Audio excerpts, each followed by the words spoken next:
Баршаңызға қайырлы күн достар. Бүгін сіздерге осындай қыста да күзде де рахаттанып жейтін барлық тағаммен үйлесетін салаттың рецептімен бөліскім келіп отыр. Ол үшін видеоның соңына дейін қараңыздар. Ол үшін ең алдымен бізге қызанақ және болгар бүржі қажет болады, сарымсақ қажет болады, және бір сәбіз, бір пияз және бір ащы бұрыш керек болады. Және укроп қажет болады. Барлығын ет тартқыштан өткізіп дайындап аламыз. Күнделікті қолданатын тағамға қандай тағам болса да барлық тағаммен үйлесетін осындай бір салат жасайтын боламыз.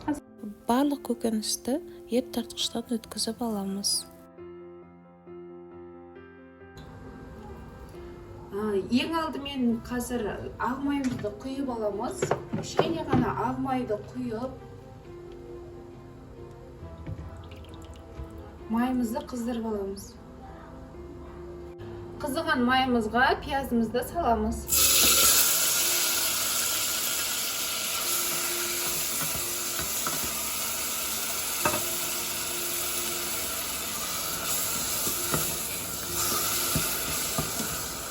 Қарай жаңағы өткізілген сәбізімізді салып жақсылап қуырамыз.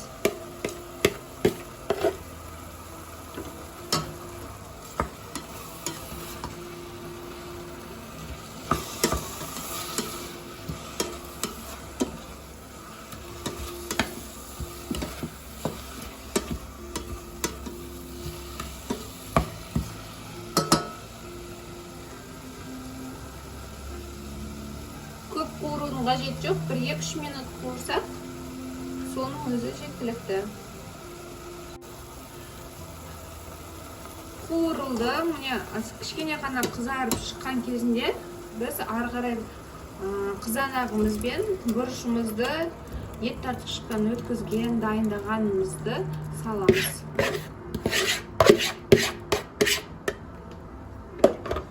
Енді жақсылап араластырып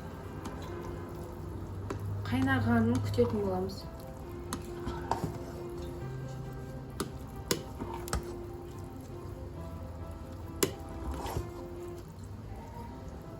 Қайнап шыққаннан соң бұрышы мен тұзын саламыз.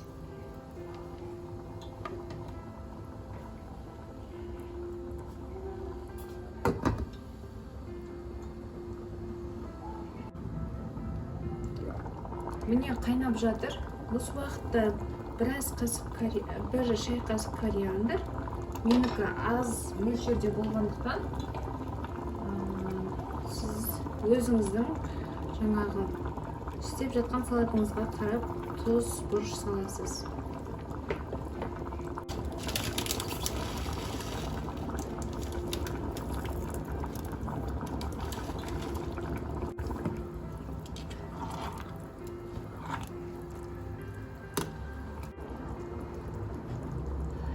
Қайнап жатқан уақытында дайындаған укропымызды, жасыл дайындаған осы шөпті саламыз.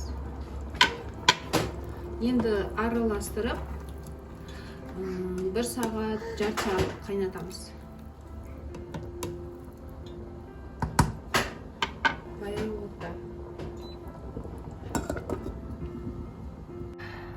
Міне достар, салатымыз дайын болған сияқты. Менде 1 сағаттай қайнады баяу отта. Қараңыздаршы, қандай әдемі болған. Түсі де өте әдемі, қатты қып-қызыл болып кетпеген. Көп қайнап кетсе де болмайды негізі. Дәл осы салатты жасап көріңіздер, өте дәмді болып шығады. Егер сіздерге ұнап жатса лайк басып, тіркеліп алуды ұмытпаңыздар.